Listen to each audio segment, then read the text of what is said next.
Hi guys, this is going to take the place of our in-class discussion of cell division and specifically mitosis. Hopefully you remember from 1107 there are two different types of cells. There's prokaryotes and eukaryotes. Prokaryotes are defined by the fact that they do not have a nucleus, as you can see in the diagram over here. In the middle where the purple stringy stuff is, that's the DNA. So prokaryotes will kind of cluster their DNA towards the center of the cell like the diagram shows, but they do not wall it off behind a membrane. Prokaryotes also have an accessory piece of DNA. You can see it as this little circle sitting over here. This is what's called a plasmid, and as you can see, it's much smaller than the chromosome, but it will have genes on it for survival and that sort of thing. Now, because it's not part of the genome, its replication happens independently of when the genome replicates, so that's why it's not really considered part of the genome itself. Eukaryotic cells, on the other hand, have this defined nucleus that is housed within a nuclear membrane. Eukaryote means true nucleus, so that's what you're seeing here, where you have the nuclear envelope that is surrounding the DNA. These circles, of course, are the nuclear pores, where proteins have to enter and exit. Your RNA will have to exit after it's transcribed. And of course, eukaryotes have all of these other accessory organelles as well. Those aren't really going to be the focus of this course. We really care about the genetic material, which is housed here within the nucleus, and so behavior of the nucleus itself as it divides. Other things that are kind of different between prokaryotes and eukaryotes. Prokaryotes are much smaller. They're on the order of 1 to 10 micrometers, whereas eukaryotes are much, much larger. Prokaryotic cells have one circular chromosome for their genome. It's always one and it's circular, whereas eukaryotic cells are going to have multiple chromosomes, and these are going to be linear molecules that have a start and a finish. The way DNA is packaged within these cells is different as well. Eukaryotes have a very defined and ordered packaging system where the DNA is complexed with proteins called histones that I'll show you a picture of in a minute, in this very defined orderly packaging system, whereas in prokaryotes, there are some DNA binding proteins that the DNA interacts with in order to start coiling down and condensing inside of the cell, but it's nowhere near the ordered regularity that you see with histones. The amount of DNA in prokaryotic cells is much, much smaller. They have much smaller genomes. So, for example, E. coli has roughly 3,500 genes, 3,500, whereas the human genome is estimated to contain anywhere from 20 to 25,000 genes. Of course, not all eukaryotic cells have the same number of chromosomes that humans do, but it kind of gives you a point of reference as to how much smaller prokaryotic genomes are than eukaryote. Other parts of prokaryotes that we'll talk about so far as gene regulation are also much simpler in prokaryotes than they are in eukaryotes. Eukaryotes basically make everything more complicated. This is a nice colorized electron microscope of a prokaryotic cell. Your prokaryotes are going to be unicellular, so they always exist as a single cell. They don't build up into multicellular tissues and organ systems and all of that. And like I mentioned before, the DNA is roughly towards the center of the cell, but it's not tightly packaged and walled off. Prokaryotes make up 2/3 of life on Earth. They are the archaea and bacteria. Those are the two domains of life that are composed of prokaryotes. Eukaryotes, of course, are that last domain of life. They can be unicellular in things like amoebas and yeast, or they can be multicellular organisms. And the genetic material is surrounded by a nuclear envelope in a nice nucleus. You can see on the picture here, this is the packaging that we're starting to talk about, where you see the DNA is this coiled gray string wrapped around these purple proteins. The purple and the yellow are the histone proteins. These are what the DNA is interacting with.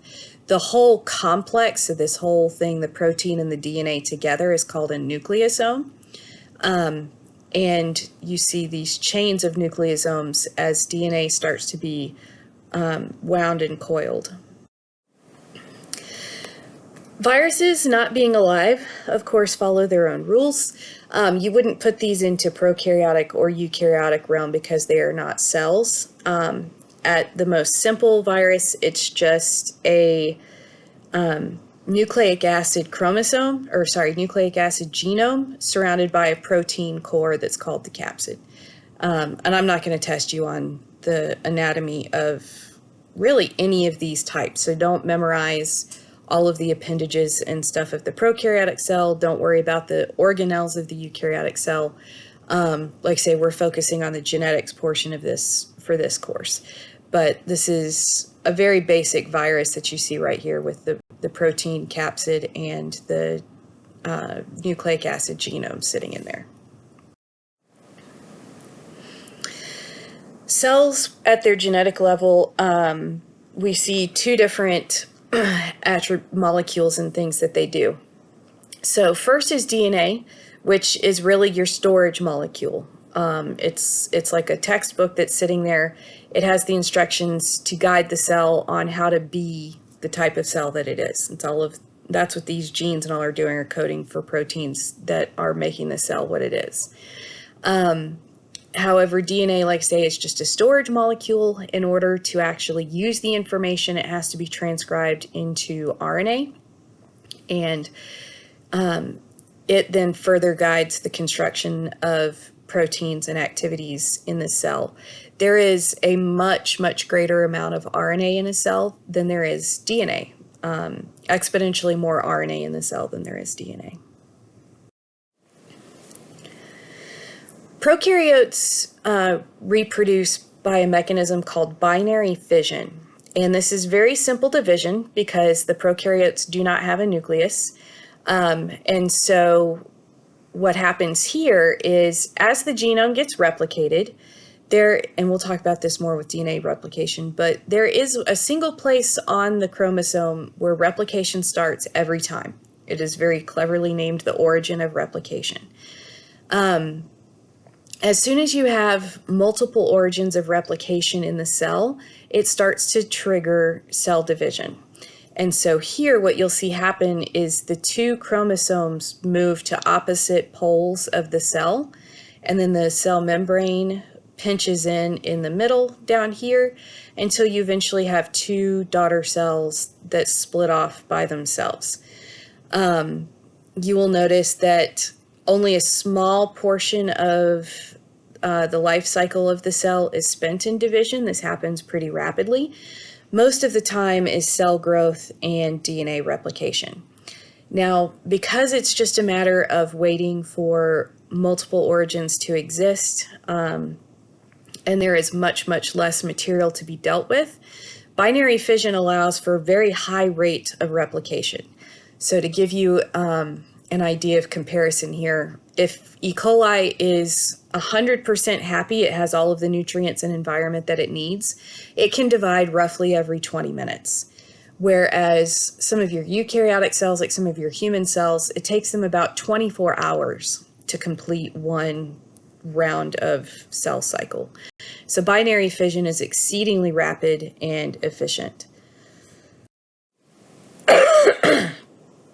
So eukaryotic division is much more complex. Like I say, in general, eukaryotes do everything in a more complex manner. Eukaryotic cells have a lot more things to deal with. Look at the size difference here between an average prokaryotic cell versus an average eukaryotic cell. The cell itself is much larger. It has to deal with all of the organelles on the inside of it, and it has to deal with the nucleus right here. So it's not just a matter of replicating the DNA and then pulling it apart. You have to deal with the nucleus and all of the different chromosomes in there because, again, you have multiple chromosomes as opposed to just one, and you have to make sure that each daughter cell gets the correct complement of chromosomes in that new nucleus. One thing that's critical to cell division is the cytoskeleton. Flashback to 1107, these are proteins that regulate cell shape and function. Organelles are attached to the cytoskeleton, and that doesn't mean they're fixed in one place. They do move throughout the cell, but they're attached to the cytoskeleton, and that's how they do it. And then when DNA moves, it does it with the help of the cytoskeleton. These are the three different types of cytoskeleton pieces that you will see. The first is microfilaments, called that because they are the smallest. And they are chains of regular repeating actin subunits. These things help allow for muscle contraction, cell shape, and they help separate the daughter cells during cell division.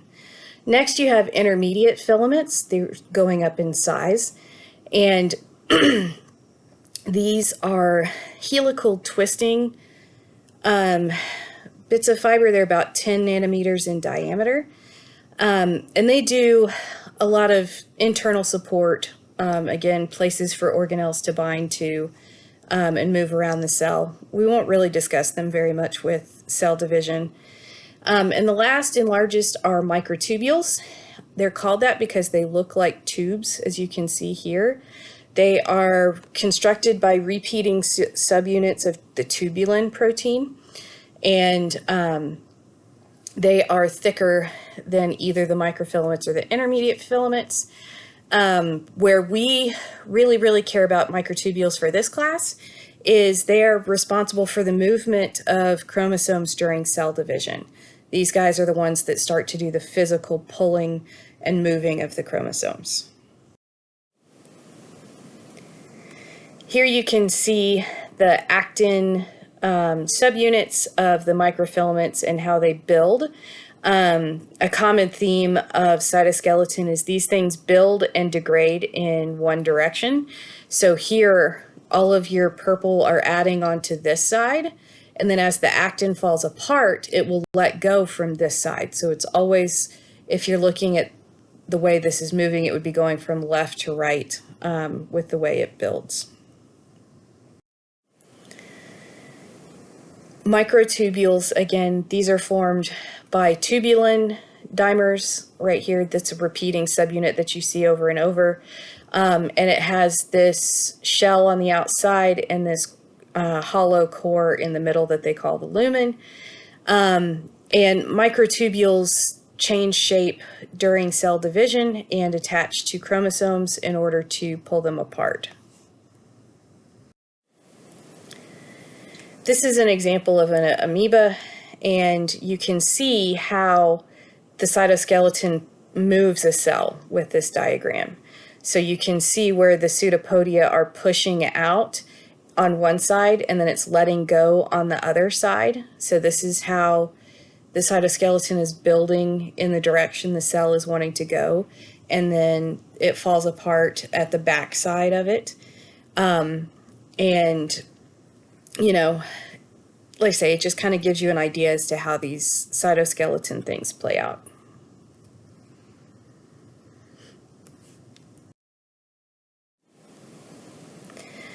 This is a look at the nucleus. You will notice there is, like I say, the nuclear envelope that's out here on the outside. You have nuclear pores, which are gated by nuclear proteins. On the inside, you have the nucleolus, which is densely compacted and has some metabolic properties. And then on the other part of the nucleus is the chromatin, and where it resides and is utilized. This picture is what we call a karyotype. It's a way of arranging chromosomes so that you can see them and visualize how many chromosomes are present, as well as properties of the chromosome. So typically what is performed is a cell nucleus is exploded in the middle of mitosis. And this is what you see on the left over here, where the chromosomes are just scattered around where they exploded the nucleus. And then they go through and they pair them up, chromosomes that look the same as one another, and arrange them going by size. So chromosome 1 is the largest chromosome, coming all the way down here to chromosome 22, which is the smallest. An exception to the size thing is, you notice with the sex chromosomes, the X chromosome actually is very, very large. But because these are involved just in sex and gender, we pair them off by themselves down here. They're the sex chromosomes. Chromosomes 1 through 22 are what are called the autosomes. These have, nothing to do with the sex of the organism. And as this is a human karyotype, we are diploid organisms, which I'll talk about in just a second. You can see that there are 2 copies of each chromosome, right? So there's 1 copy from mom, 1 copy from dad. That's what diploid means, is 2. So there's 2 chromosomes for each one. Each one's in a pair. This pair of having 1 from dad, 1 from mom is what's called a homologous pair. These guys share content, so they're going to have the same genes in the same loci, and so have the same kind of GC contents and all of that. However, the gene may or may not be the same version. All right, as we get into Mendel, we'll talk about the fact that you can have, 1 gene for eye color, and then maybe it's blue or maybe it's brown. So, dad might have the blue version of the gene, whereas mom might have the brown version of the gene. So it's the same gene, and it's in the same place on the homologous pair, but it may or may not be identical itself. During replication of DNA, you then end up with a exact copy of one of your chromosomes. This then is broken down into what we call sister chromatids. Right here, you see 1 chromatid right here and 1 chromatid right here. These 2 are completely and utterly identical. Down to the base pair sequence, these are identical. So that's a big difference between homologous pairs versus sister chromatids. Homologous pairs are similar, and like I say, they have the same genes in the same locations. They may or may not have the exact same sequence, whereas sister chromatids are completely identical. They do have the same sequence. And you can see this on the karyotype. You'll always see this on karyotypes because they're created while the cell is in mitosis. This might look like there's just 2 pieces of DNA, where this is the homologous pair sitting here at chromosome 1. You have 1 chromosome over here, other chromosome over here. If you have a little bit more resolution on the picture, you would see that there are 2 sister chromatids right here sitting for 1 chromosome, and then 2 sister chromatids sitting over here for the other chromosome. And like say, you can look at a homologous pair and see that they look very similar, like they have the same staining pattern with these bands that set up throughout the chromosome. But like say, be careful with homologous pairs, is they probably are not exactly identical. Close, but not identical, right? Looking a little bit at chromosome structure, you have certain pieces of a chromosome, or certain regions, I guess you can call them, that you will always see. At the very ends of the chromosomes, you see them as these little gray knobs, kind of like bumper regions, are telomeres. These help preserve chromosome length and sequence and all throughout multiple rounds of replication. We'll talk more during the replication stuff as to why we have telomeres. You also have this centromere that's sitting right here. It is the location where the sister chromatids are going to interact with one another. One big point that I want to make sure you really, really remember is that a centromere is a DNA sequence. It's part of the DNA molecule. Just like the telomere is a DNA sequence, it's part of the DNA itself. The centromere is part of the DNA. It's a sequence where these two sister chromatids will interact with one another. The centromeres are held together, right, by the kinetochore. That's what you see with this green, looks like it's hugging the centromere on either side. That's the kinetochore. That's the protein that's actually holding this interaction together. And then the last thing you can see here, would be a chromosome that's about to divide and be separated. You can see the microtubules in blue that are attached to the kinetochore, which is attached to the centromere. We can describe chromosomes depending on the locations of their centromeres. So centromeres don't always sit in the center. If they are in the middle, like you see on the top, they are called metacentric. If you start to shift a little bit towards one end of the chromosome, these are called submetacentric, right? If it's really, really close to the ends of the chromosome, it's called acrocentric. And if the centromere is all the way at the ends by the telomeres, it's called telocentric.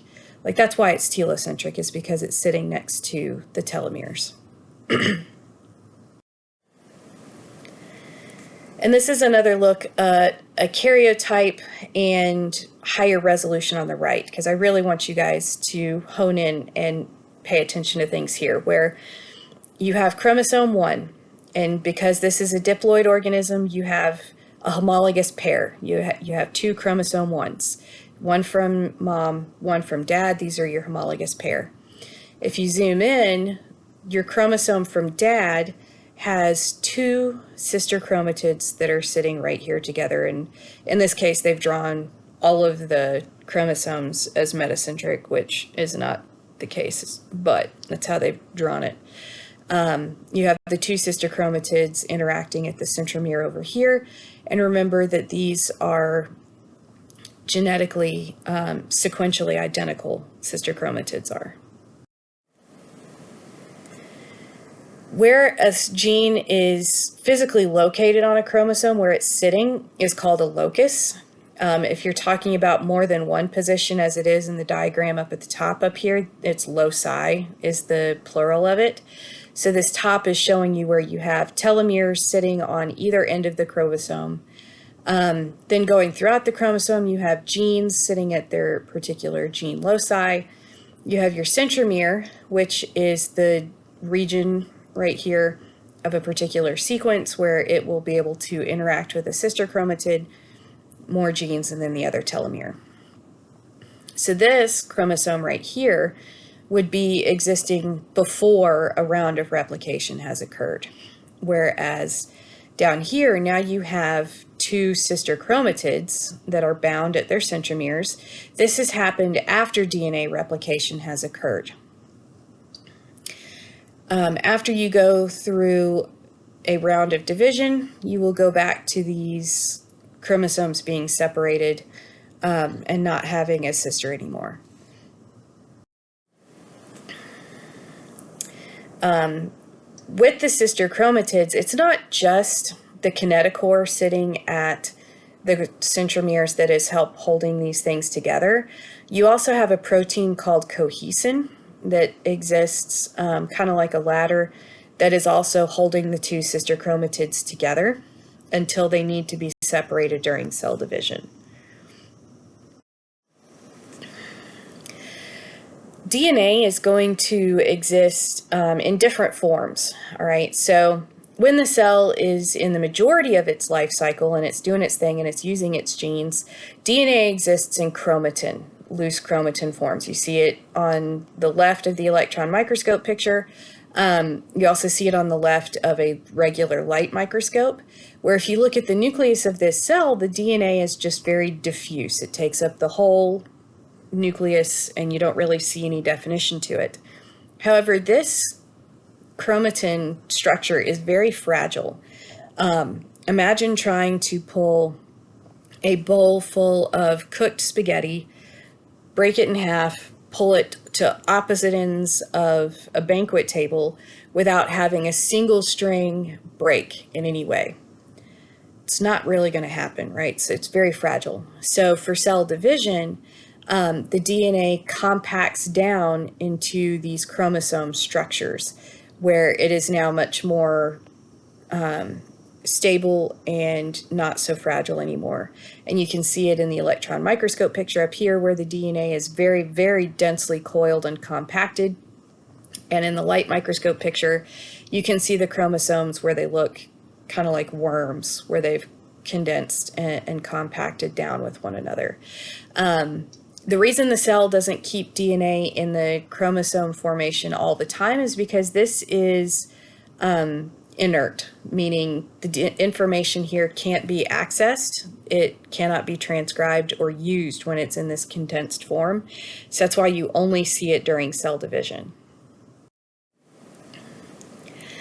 The way we get from chromatin to chromosome, right, is our very first step is constructing nucleosomes. We saw a picture of these before.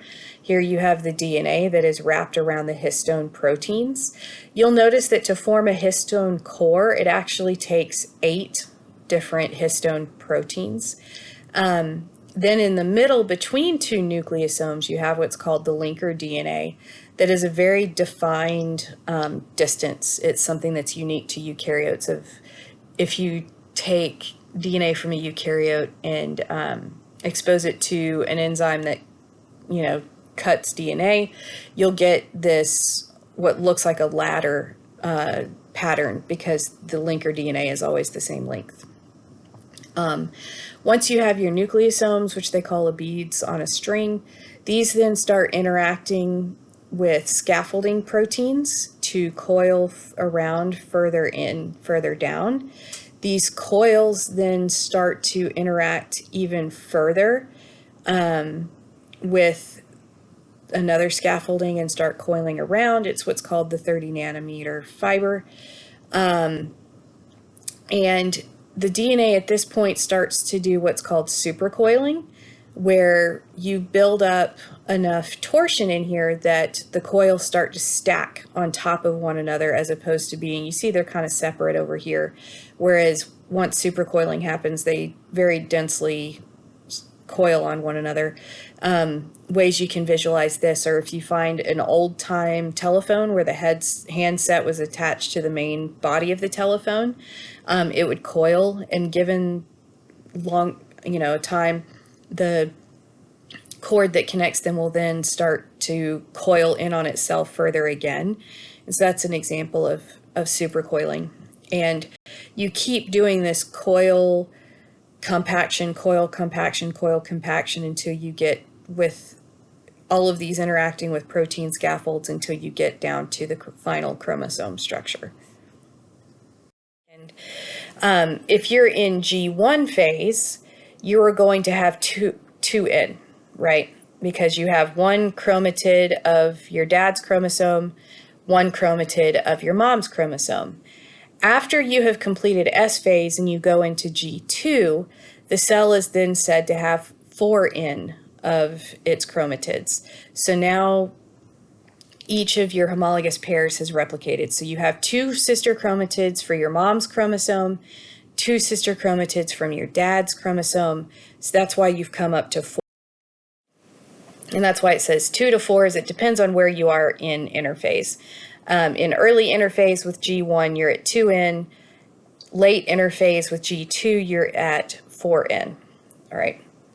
Okay, so the cell gets its trigger to divide and start separating everything. So you'll have first early prophase. For early prophase, the nuclear envelope is degrading. so that you don't have the membrane surrounding the envelope anymore. The DNA is starting to compact. As you look into the microscope image over here, you can start to see the compacted DNA. It's not quite there yet, but it's getting there. You can also see that the microtubules of the cytoskeleton are starting to rearrange. What's happening is your centrioles are starting to separate from one another and extend those microtubules towards the nucleus. And you're still 4N here.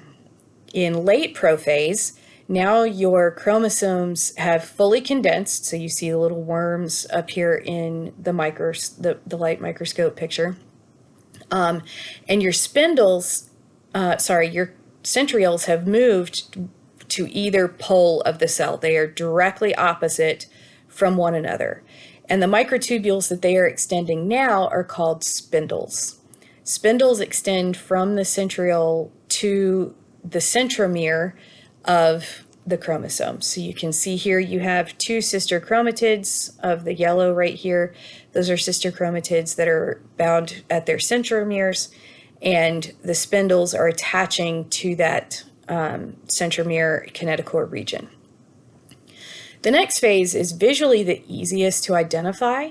It's called metaphase, and it's nice and alliterative right here. For metaphase, the chromosomes are in the middle of the cell. They line up along what's called the metaphase plate, which is in the equator of the cell over here. And the spindles are connected to the kinetochores, and you just see all of the chromosomes sitting here in a line, ready to then start to separate.